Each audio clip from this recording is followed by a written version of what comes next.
Bapak Ibu, saudara yang dikasihi Tuhan. Senang sekali saya untuk kesempatan ini boleh kembali melayani di GMI Immanuel. Walaupun sekali lagi kita masih belum bisa ketemu secara personal, secara fisikal, saudara ya. Namun saya mendengar bahwa sebagian dari saudara sudah sedikit demi sedikit mulai melakukan ibadah onsite di gedung gereja ya dengan terbatas, saudara. Saya senang mendengarnya dan berharap suatu saat saya bisa visit gereja asal saya lagi itu dan berjumpa dengan saudara semua, saudara. Saudara, saya membawa salam dari dosen-dosen di saat Malang dan juga salam kangen dari Contoh Karmelita. Kami selalu bersyukur setiap kali kami mengingat pelayanan kami di sana dan mengingat saudara ya, nama-nama saudara, wajah-wajah saudara. Mari kita sekarang membaca kitab suci dari Matius pasal 22 ayat 23 sampai 33. Dan setelah kita baca, saya bacakan itu untuk saudara, kita akan berdoa untuk meminta iluminasi dari Roh Kudus. Matius 22 ayat 23 sampai 33. Demikian firman Tuhan. Pada hari itu datanglah kepada Yesus beberapa orang Saduki yang berpendapat bahwa tidak ada kebangkitan. Mereka bertanya kepadanya, "Guru, Musa mengatakan bahwa jika seorang mati dengan tiada meninggalkan anak, saudaranya harus kawin dengan istrinya itu dan membangkitkan keturunan bagi saudaranya itu.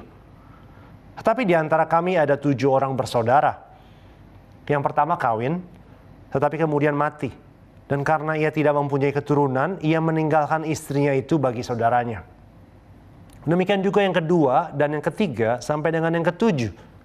Dan akhirnya, sesudah mereka semua, perempuan itu pun mati." Ayat 28, "Siapakah di antara ketujuh orang itu yang menjadi suami perempuan itu pada hari kebangkitan? Sebab mereka semua telah beristrikan dia."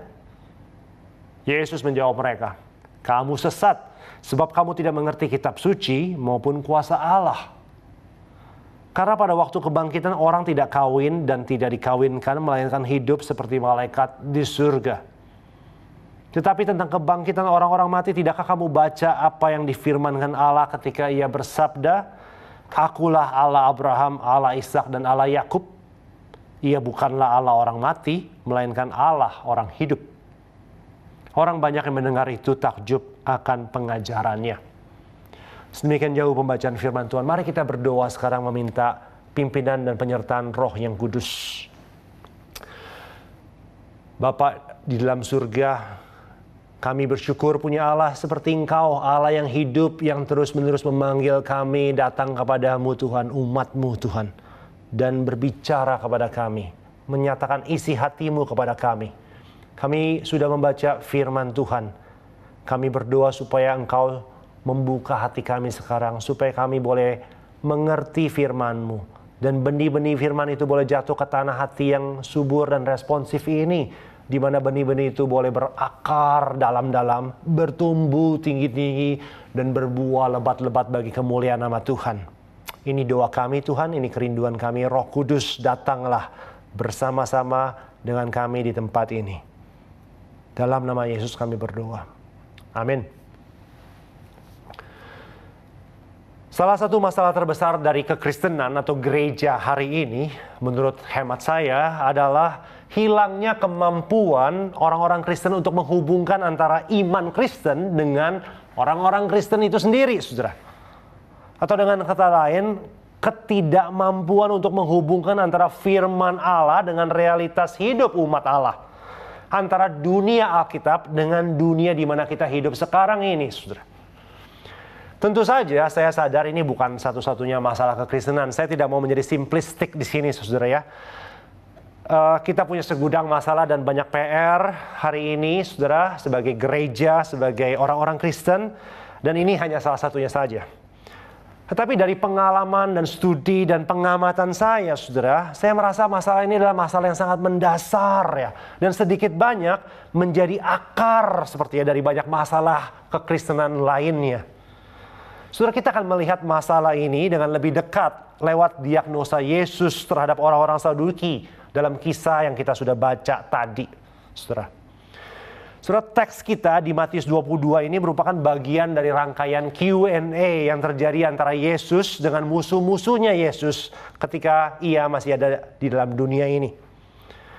Di perikop sebelum teks kita ini, ada murid-murid dari orang-orang Farisi bersama dengan kaum Herodian yang mencoba mencekal Yesus dengan pertanyaan soal membayar pajak kepada Kaisar. Itu sebuah teks yang terkenal, saudara, saya rasa saudara familiar dengan itu. Dan di perikop setelah teks kita ini, orang-orang Farisi bersama dengan ahli Taurat mengajukan pertanyaan soal hukum yang terutama, saudara, dalam hukum Taurat. Itu juga adalah sebuah teks yang populer, yang saudara pasti familiar, sudah sering dikhotbahkan. Teks yang kita baca yang ada di tengah-tengah itu, yang mungkin tidak terlalu familiar, tidak terlalu sering dibaca dan dikhotbahkan, saudara. Tetapi dalam konteks ini, orang-orang Saduki lah giliran mereka sekarang datang untuk menjerat Yesus dengan pertanyaan mereka soal kebangkitan. Saudara, Matius memberi footnote bahwa kaum Saduki itu tidak percaya akan adanya kebangkitan orang mati. Jadi ini berbeda dengan kaum Farisi pada umumnya dan orang Yahudi pada umumnya yang percaya kebangkitan orang mati. Di dalam Kisah Rasul 23, Lukas menambahkan keterangan bahwa orang-orang Saduki juga tidak percaya akan keberadaan malaikat dan roh. Kaum Saduki dengan kata lain adalah para religious materialist di zaman itu, saudara. Mereka tentu saja percaya akan Allah Yahweh, itu sebabnya saya sebut mereka religius. Tetapi pada saat yang sama mereka juga adalah seorang materialis.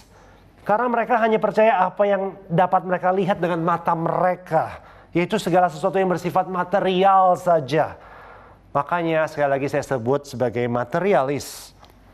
Mereka menolak keberadaan malaikat. Mereka tidak mengakui konsep imoralitas dari roh. Bahwa roh itu akan terus ada setelah tubuh mati. Dan mereka juga tidak percaya akan adanya kehidupan setelah kematian, life after death itu, saudara. Bagi mereka, doktrin kebangkitan yang dipercayai oleh Yesus dan orang-orang Yahudi pada umumnya itu keliru besar. Mengapa? Salah satu alasannya karena menurut mereka doktrin itu tidak diajarkan di kelima Taurat Musa. Yang saya maksud adalah kitab Pentatuk itu, Kejadian, Keluaran, Imamat, Bilangan, Ulangan, saudara. Dan doktrin kebangkitan itu bagi mereka hanya ditemukan di tradisi Yudaisme yang belakangan, saudara. Perlu saya beritahukan di sini bahwa orang-orang Saduki itu hanya menerima 5 Taurat Musa itu sebagai kanon kitab suci mereka dari Kejadian sampai Ulangan itu. Jadi yang lain-lain seperti Yosua, Hakim-Hakim, Rut, Mazmur, kitab nabi-nabi itu tidak dipercayai oleh mereka sebagai kanon kitab suci, saudara ya. Itu sifatnya tambahan, secondary, dan tidak mengikat, dan bahkan cenderung harus ditolak oleh tradisi Saduki yang sangat ketat. Saudara, di kisah para Saduki ini yang datang kepada Yesus, mereka pengen menunjukkan bahwa bukan hanya konsep kebangkitan itu tidak alkitabiah, tidak ada, tidak diajarkan di 5 Taurat Musa, tapi juga konsep itu rasanya tidak masuk di akal. Mereka mengutip perkataan Musa di Ulangan 25 ayat 5 tadi, dan menggunakan sebuah cerita sebagai komentari mereka itu atas ayat itu. Kita semua tentu saja tahu ceritanya, bukan? Ada 7 orang laki-laki bersaudara. Kakak yang pertama menikah. Namun dia meninggal sebelum memiliki seorang anak pun. Lalu sesuai dengan hukum Musa di Ulangan 25 itu, maka adik pertama dari yang meninggal itu perlu menikahi janda yang ditinggal mati itu. Mengapa? Untuk melestarikan keturunan atau meneruskan nama dari kakak yang pertama itu. Sehingga nama orang itu tidak lenyap dari muka bumi dan dari catatan sejarah Israel. Dan saudara perlu tahu orang Israel sangat peduli dengan history, ya, dengan legacy, dengan keturunan. Namun di kisah yang fiktif ini, saudara bisa dikatakan itu, kakak yang kedua juga meninggal tanpa berhasil meninggalkan seorang keturunan pun. Dan begitu juga kakak yang ketiga, yang keempat, kelima, keenam, sampai semua yang ketujuh, saudara. Saudara, tentu saja baik di waktu itu maupun di masa ini, cerita ini kedengaran sangat konyol, seperti dibuat-buat oleh si penanya. Ini kisah yang fiktif kita bisa katakan, dan hampir tidak mungkin ada kasus real yang seperti demikian. Namun saudara, mungkin baik untuk kita tidak terlalu cepat mendismiss pertanyaan orang Saduki di sini, saudara. Sebab bagaimanapun, hampir tidak mungkin yang saya katakan tadi bukan berarti pasti tidak mungkin, bukan? Secara teoritis, at least paling tidak hal itu masih memungkinkan atau dimungkinkan terjadi. Masih ada possibility-nya, walaupunnya sekali lagi kecil sekali probabilitasnya, kemungkinannya untuk benar-benar terjadi, saudara. Kisah seperti demikian. Jadi sekarang dalam kasus yang hypothetical seperti ini, siapa, tanya orang Saduki itu kepada Yesus, yang akan menjadi suami dari perempuan yang menikah 7 kali itu pada hari kebangkitan, saudara? Apakah kakak yang pertama, yang paling awal menikah dengan perempuan itu? Atau malah yang terakhir, yang paling akhir, yang paling dekat gitu ya dengan kira-kira hari kebangkitan itu? Tapi bagaimana dengan yang di tengah-tengah itu, kakak kedua sampai ke-6 itu? Bukankah ketujuh saudara itu semuanya sama-sama menikah dengan resmi, diberkati oleh Allah melalui imam pada waktu itu?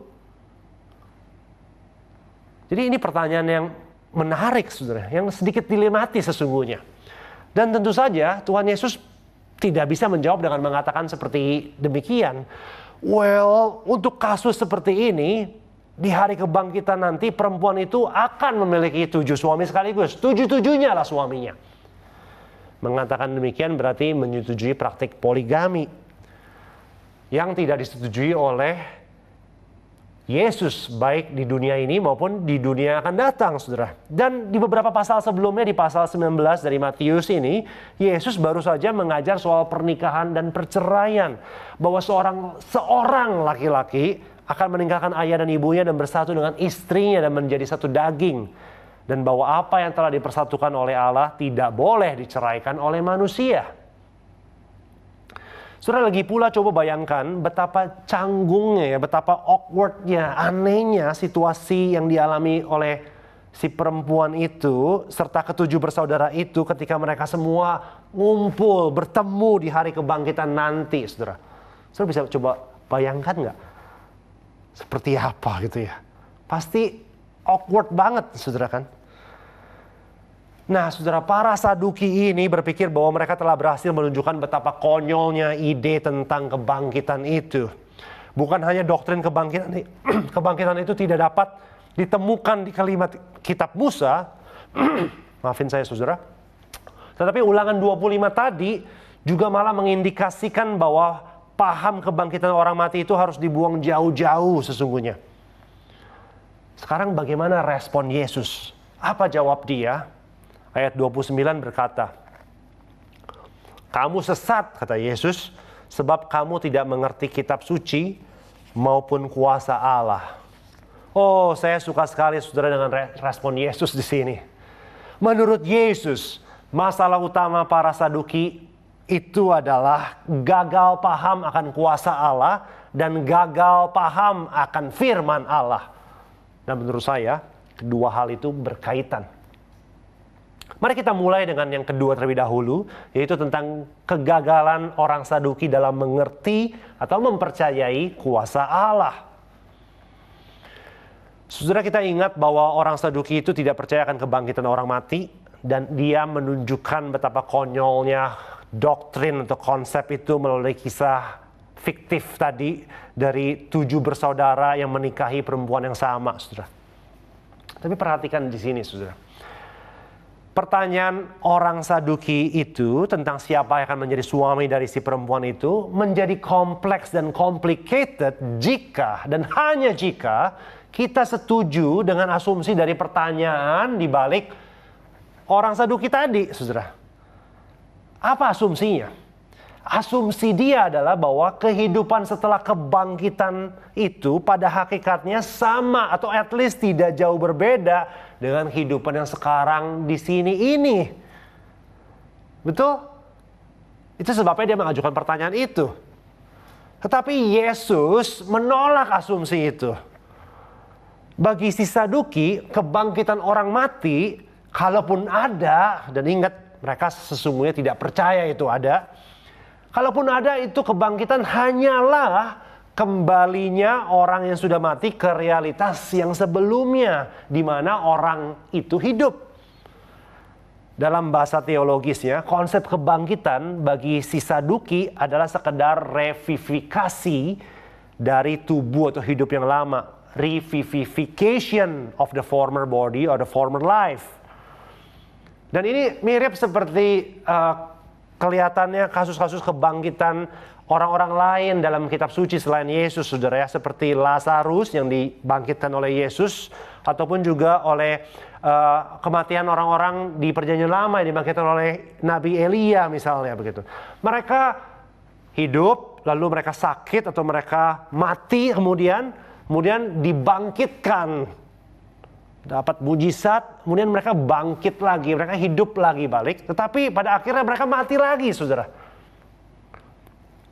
Namun bagi Yesus, saudara, kebangkitan yang ia percayai dan ajarkan dan juga yang akan dialami saudara di hari kebangkitannya nanti, itu bukan sekedar kembalinya roh atau jiwa seseorang yang sudah mati kembali kepada tubuhnya yang lama itu, kepada hidup yang lama itu.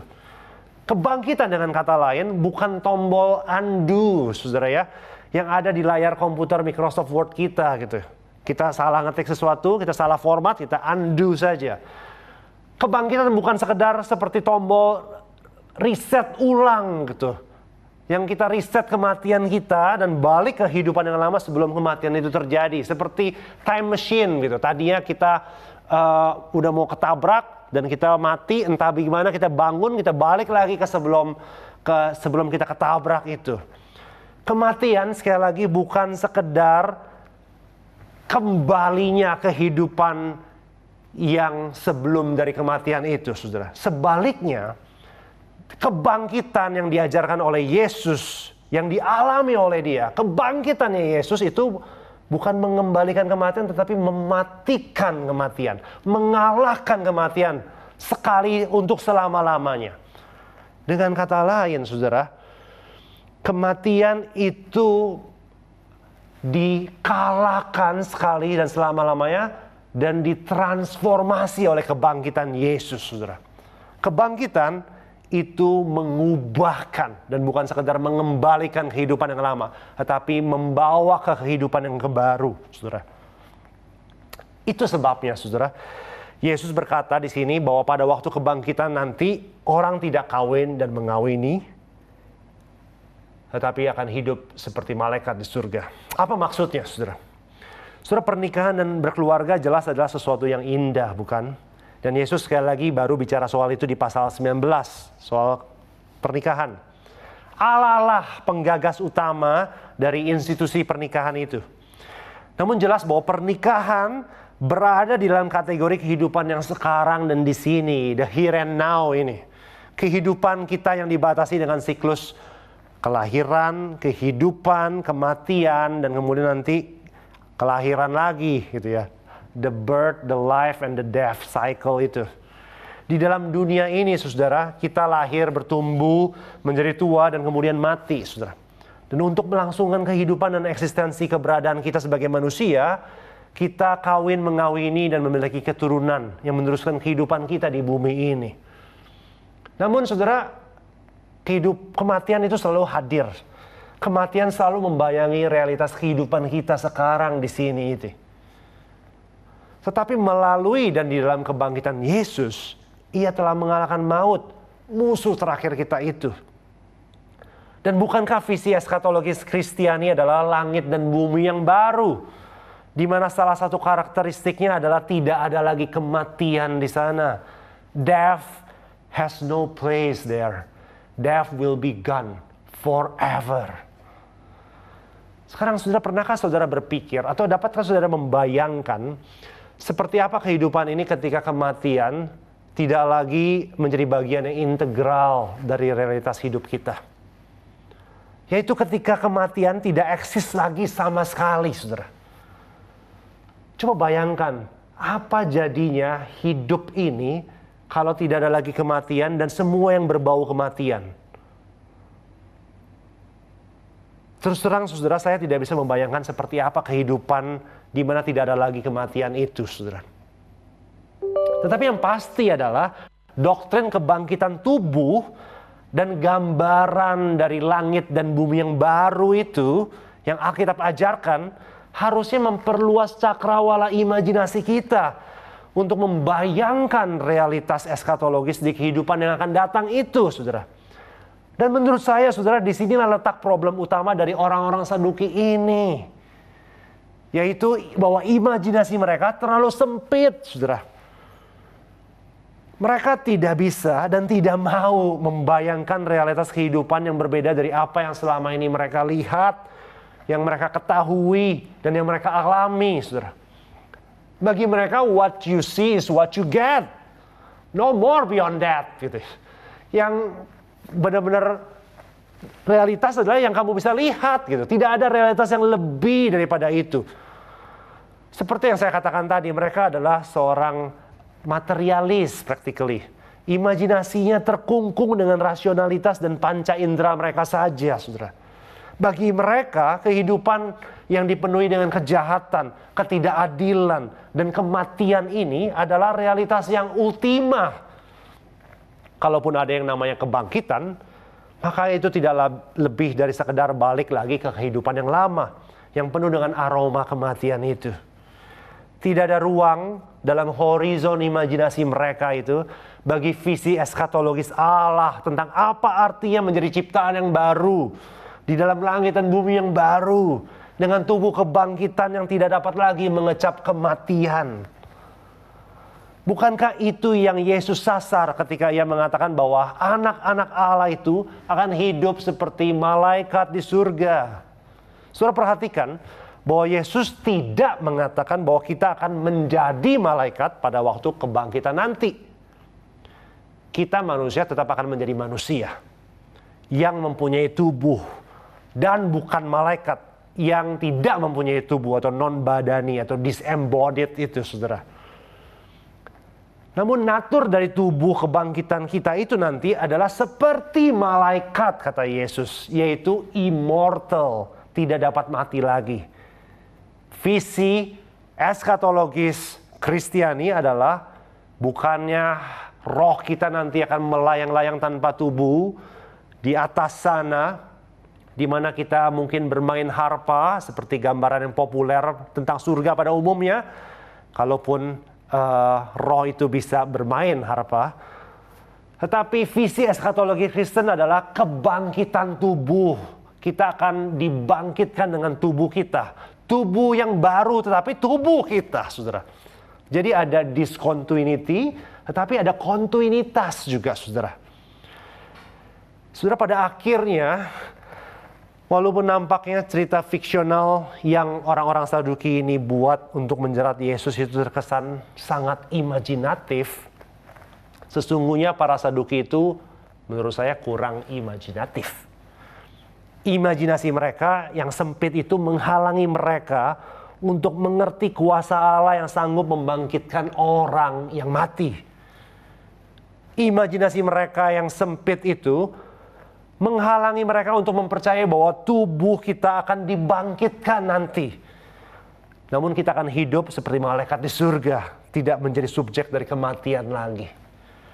Imajinasi mereka yang sempit itu menghalangi mereka untuk melihat bahwa Allah sanggup menghadirkan visi kerajaan Allah di bumi ini seperti di surga, di mana pemerintahannya tidak pernah berakhir dan kejahatan, ketidakadilan dan kematian itu tidak akan ada lagi selama-lamanya. Dan imajinasi mereka itu sempit precisely karena imajinasi mereka tidak disaturasi oleh firman Tuhan. Oh, ini klaim yang rada berani, saudara ya. Tentu saja kita berpikir, saudara bertanya mungkin, bukannya orang-orang Saduki itu sering membaca kitab suci? Ya, jawabannya, meskipun hanya kelima Taurat Musa itu yang dianggap sebagai kitab suci. Namun nampaknya mereka itu salah membaca atau membaca dengan cara yang salah. Itu sebabnya bukan Yesus mengkritik mereka dengan mengatakan kamu sesat, kamu ngawur. Karena bukan hanya mereka tidak mempercayai kuasa Allah, namun juga mereka tidak mengerti kitab suci, kata Yesus. Dan ini membawa kita ke masalah yang kedua, soal firman Allah, saudara. Saudara, Yesus berkata tentang kebangkitan orang mati. Tidakkah kamu baca apa yang difirmankan Allah ketika ia bersabda? Saudara bisa baca ayat itu, saudara. Di ayat 31. Lalu Yesus mengutip Keluaran 3 ayat 6 dan berkata, Akulah Allah Abraham, Allah Ishak, dan Allah Yakub. Saudara, yang pertama-tama harus kita perhatikan di sini adalah bahwa Yesus beralih dari kitab Musa yang satu, kitab Ulangan yang dikutip oleh orang Saduki itu, ke kitab Musa yang lain, yaitu kitab Keluaran pasal 3 di sini. Saudara, menarik sekali bahwa Yesus tidak keluar dari korpus Pentatuk itu ya, yang dianggap sebagai satu-satunya otoritas oleh kaum Saduki, saudara. Maksudnya Yesus harusnya bisa berkata, kamu tahu masalahmu apa, Ki? Maksudnya Saduki. Masalahmu adalah kamu hanya mempercayai 5 kitab Taurat Musa saja. Kalau saja kamu mau mengextend kanonmu itu kepada Mazmur misalnya, ataupun kata kitab Nabi Yehezkiel misalnya, di situ ada banyak cerita ataupun teks-teks tentang kebangkitan. Gitu. Yesus harusnya bisa berpikir dan berargumen seperti demikian. Tapi tidak, saudara ya. Yesus stick in the Pentateuch. Dia tetap bermain, memakai referensi dari kitab Taurat Musa, dari kitab Keluaran kali ini. Bagi orang-orang Saduki, kelima, kitab Taurat Musa tidak mengajarkan sama sekali tentang doktrin kebangkitan. Tapi Yesus punya pandangan yang berbeda. Karena apa? Karena di mata Yesus seluruh perjanjian lama, tidak terkecuali kelima kitab Musa tentu saja, itu berbicara tentang Allah. Dan tentu saja juga tentang Dia, Yesus Kristus sendiri sebagai anak Allah. Yesus mengenal Allah seperti Ia mengenal Bapanya. Sungguh Ia memanggil Allah dan Bapa sebagai Bapakku, Abah dan Bapa, dan Dia adalah satu. Itu sebabnya Yesus dapat melihat apa yang orang Saduki tidak dapat lihat di dalam kitab suci yang sama, saudara. Sebelumnya orang Saduki itu merujuk kepada pengajaran Musa tentang hukum pernikahan, bukan?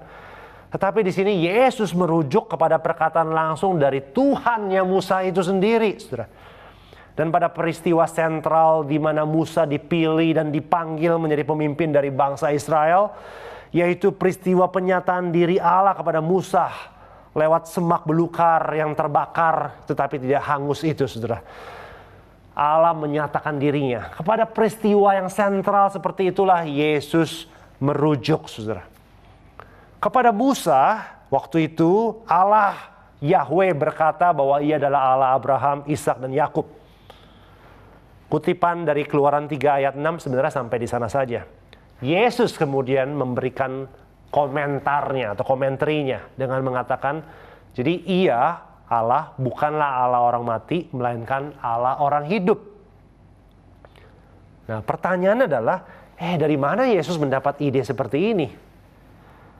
Bukankah ketika Allah berfirman kepada Musa waktu itu, Abraham, Ishak, dan Yakub sudah lama meninggal, udah ratusan tahun bahkan.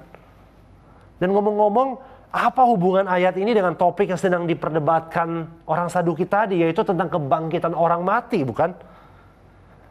Saudara, jika kita membaca secara literal dan historical belaka, maka sulit bagi kita untuk mengambil kesimpulan seperti yang diambil oleh Yesus di sini. Dan menghubungkannya dengan doktrin kebangkitan itu. Namun Yesus mengajak kita untuk membaca kitab suci seperti Ia membacanya, yaitu secara teologis dan spiritual. Yang sederhananya berarti bahwa seluruh kitab suci adalah kisahnya Allah. Tentang siapa Allah itu dan apa yang Ia lakukan bagi umatnya, bagi ciptaannya. Di narasi Keluaran 3 itu, Allah menyatakan sesuatu yang sangat penting kepada Musa, saudara. Yaitu tentang identitas Allah itu sendiri. Tentang nama personal Tuhan atas perjanjian itu.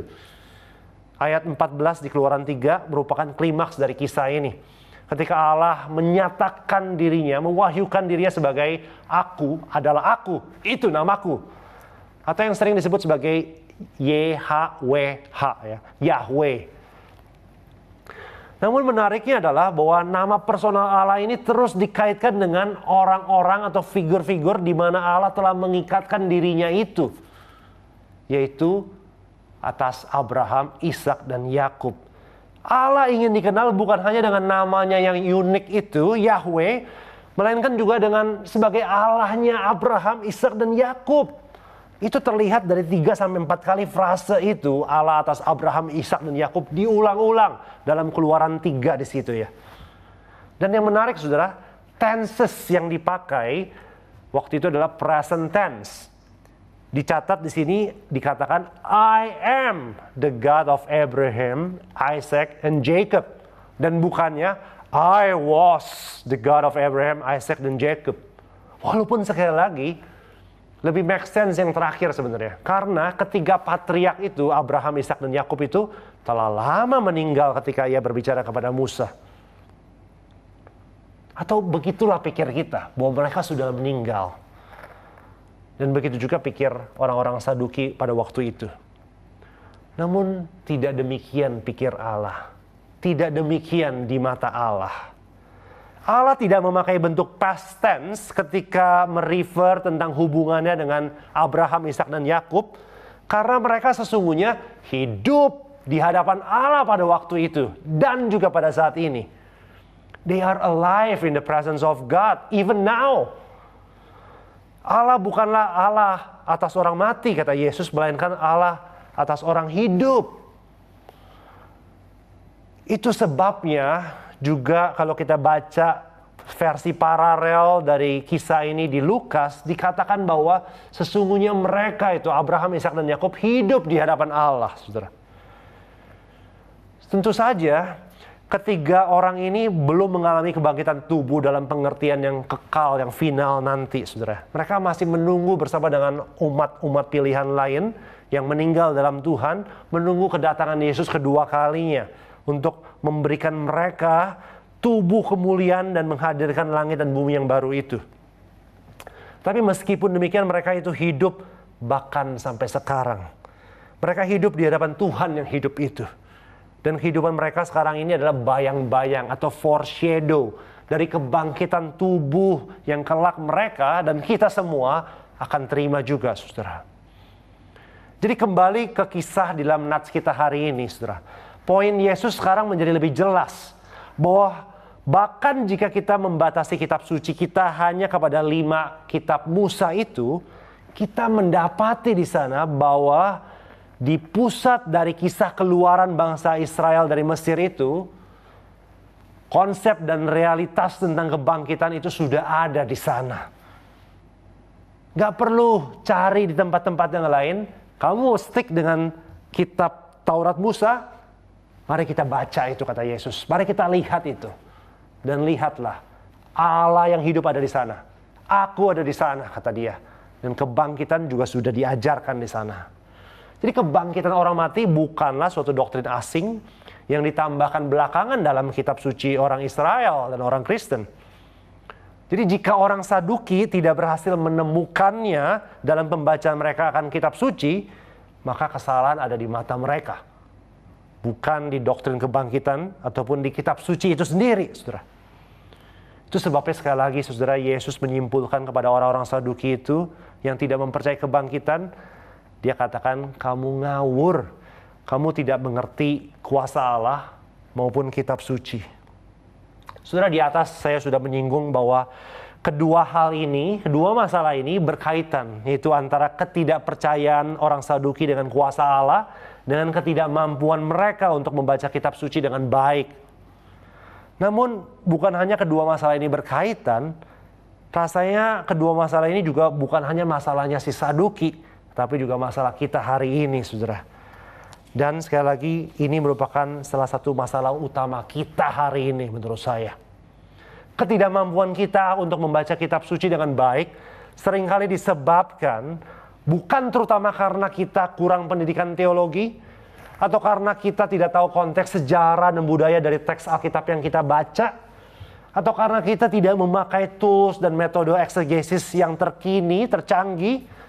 Atau juga bukan karena kita tuh kurang menguasai bahasa asli Alkitab, Ibrani maupun Yunani.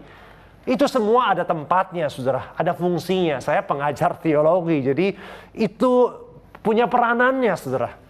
Namun izinkan saya mengatakan ini, saudara. Itu semua bukan faktor utama mengapa seringkali kita tidak mengerti apa yang kita baca dan tidak berhasil mengkaitkan hidup kita dengan firman itu.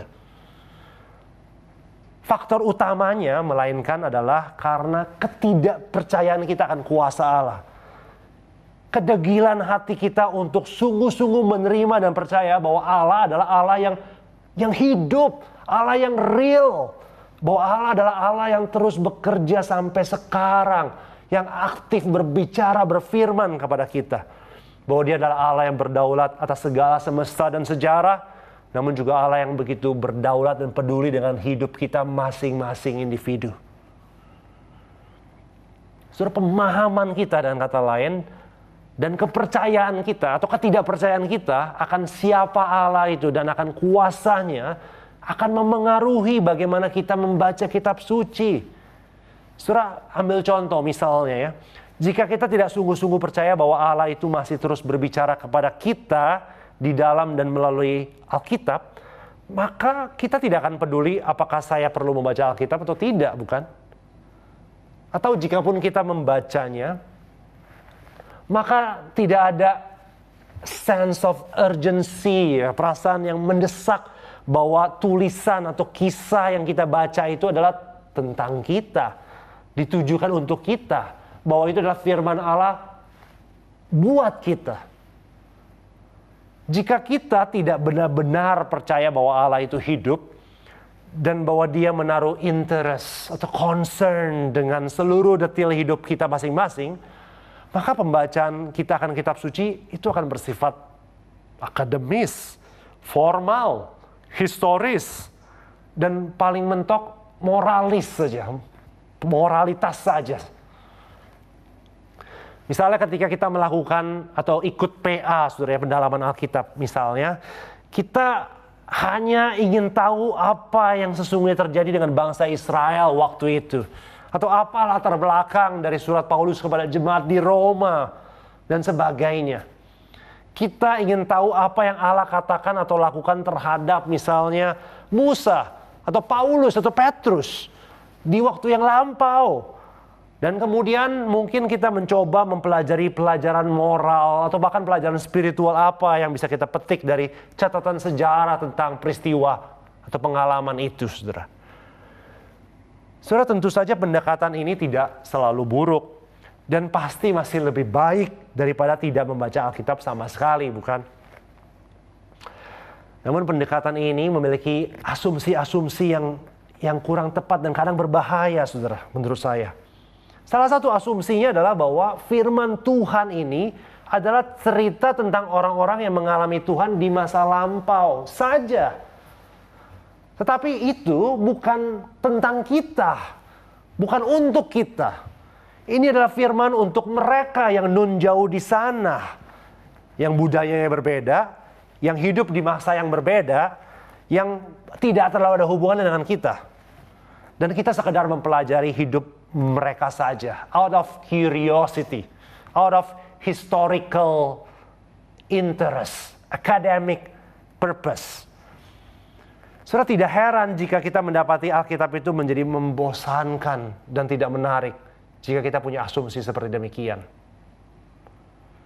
Saudara, asumsi lain yang operatif di balik pendekatan seperti ini adalah bahwa Tuhan itu sesungguhnya sudah lama mati.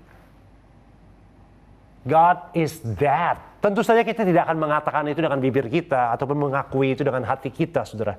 Tapi secara praktis sepertinya itu yang kita asumsikan. Seperti itu kita beroperasi, saudara.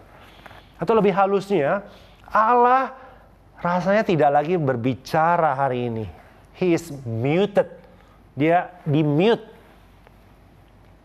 Ia tidak berbicara kepada kita khususnya. Ia tidak terlalu peduli rasanya dengan hidup kita. Allah sepertinya tidak terlalu tertarik untuk berelasi dengan kita. Ia nun jauh di atas sana atau di atas di masa lalu dan tidak mampu sepertinya untuk berbuat sesuatu di bawah sini dan di saat ini. Dengan kata lain, singkatnya, Allah sepertinya tidak sungguh-sungguh real, tidak sungguh-sungguh hidup, dan tidak sungguh-sungguh berkuasa. Jadi kita lihat, saudara, di balik kegagalan kita membaca Alkitab dengan baik, ada masalah teologis atau masalah spiritual yang mendalam, yaitu ketidakpercayaan kita akan Allah dan akan kuasanya. Namun sebaliknya juga benar, saudara ya, bahwa kesulitan kita untuk memahami dan mempercayai kuasa Allah itu, akan siapa Allah itu sesungguhnya, seringkali disebabkan karena imajinasi kita itu tidak cukup disaturasi oleh narasi-narasi kitab suci. Sebaliknya, pikiran hati dan imajinasi kita itu sering terkungkung dengan narasi-narasi tandingan, dengan imagery-imagery yang dipropagandakan dari culture dan budaya di dunia ini. Itu yang masuk ke dalam pikiran kita, itu menghalangi kita untuk bisa membaca kitab suci dengan tepat, dengan baik. Bahkan itu menghalangi kita untuk membaca kitab suci sama sekali. Dan itu sebabnya gambaran operasional yang kita miliki tentang Allah seringkali lebih menunjukkan siapa kita dibanding siapa Allah itu sebenarnya, seperti yang digambarkan oleh Alkitab. Atau kalau mau meminjam judul buku yang terkenal sudah lama dari G.B. Phillips, judulnya adalah Your God is Too Small. Allahmu itu terlalu kecil, saudara. Dia berargumen bahwa ada banyak orang Kristen hari ini yang mengaku percaya kepada Tuhan secara teoritis, secara formal, tetapi dalam prakteknya itu benar-benar mempercayai Allah yang sifatnya kerdil, yang kecil. Dan mengapa kita memiliki konsep Allah yang kerdil, yang terbatas, dan yang reduksionistik seperti demikian? Jawabannya salah satunya adalah karena kita tidak membaca Alkitab sesering yang kita butuhkan. Dan mungkin juga kita tidak membacanya dengan baik. Kita tidak cukup membiarkan Alkitab mengisi pikiran kita, mensaturasi hati kita, dan menangkap imajinasi kita. Jadi sekali lagi, saudara, ada hubungan yang sirkular di sini, saudara. Ketidakpercayaan kita akan kuasa Allah itu disebabkan sedikit banyak karena kita tidak cukup sering membaca kitab suci. Kita tidak membaca kitab suci dengan baik, saudara. Tetapi kita tidak mau atau tidak suka membaca kitab suci, kita tidak mengerti kitab suci dengan baik dan membacanya dengan baik, sedikit banyak karena kita punya konsep Allah yang kerdil, kita punya konsep Allah yang keliru. Kita tidak sungguh-sungguh percaya bahwa dia sungguh-sungguh real, bahwa dia berkuasa dan dia sedang berbicara kepada kita lewat firman-Nya. Dan kalau saudara tanya kepada saya, mana yang duluan, maka saya tidak punya jawabannya, saudara. Itu seperti chicken and egg, saudara. Tapi yang pasti adalah jawab Yesus sepertinya dua-duanya beriringan. Sebab dia berkata sekali lagi, kamu ngawur, kata Yesus kepada orang Saduki, sebab kamu tidak mengerti kitab suci maupun kuasa Allah. Saudara, apa yang harus kita lakukan hari ini, saudara? Saudara, tema yang diberikan kepada saya sesungguhnya adalah ketika Allah menegur. Tetapi alih-alih memikirkan soal bagaimana Allah biasanya menegur, dengan cara apa Allah menegur, saya berpikir dan berdoa dan mendapati bahwa bukankah Allah setiap saat menegur kita sesungguhnya? Ketika ia berbicara kepada kita, bukankah itu selalu sifatnya juga adalah direction, arahan, teguran? Dan bukankah Allah terus-menerus berbicara kepada kita karena dia adalah Allah yang hidup dan dia menginginkan kita terus dalam rencananya, dalam narasinya.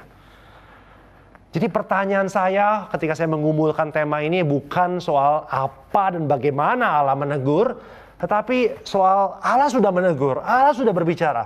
Pertanyaannya adalah mengapa kita tidak mendengarnya? Kenapa? Apa yang salah dengan kita sehingga kita tidak sungguh-sungguh mendengarkan teguran Allah dan menaatinya dan hidup di dalam firman-Nya itu. Dan saya mendapati Masalah kita adalah masalah yang sama dengan orang Saduki itu miliki. Kita tidak mengerti kitab suci karena kita tidak sungguh-sungguh mempercayai Allah dan kuasanya. Dan kita tidak mempercayai kuasa Allah karena kita jarang membaca kitab suci dan tidak membaca kitab suci dengan baik dan benar, saudara. Saudara, apa yang perlu kita lakukan hari ini? Kita perlu berdoa kepada Tuhan, meminta anugerah Tuhan untuk menganugerahkan kita iman, untuk mempercayai Allah yang benar, Allah yang hidup, untuk sungguh-sungguh percaya lagi bahwa Allah itu adalah Allah yang real, dan bahwa Dia interested in your life, dan Dia mau berbicara, dan Dia terus berbicara dalam firman-Nya. Dan apa yang perlu kita lakukan setelah itu? Kita perlu membaca kitab suci. Kita perlu membacanya bukan seperti sebuah buku sejarah yang menarik tentang orang Israel kuno, tentang Abraham yang kita cuma tahu namanya saja, Ishak dan Yakub.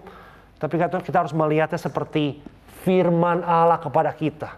Bahwa Allah itu sanggup mentransformasi hidup kita ketika kita membacanya dengan sungguh-sungguh. Dan membiarkan kitab suci itu membaca kita.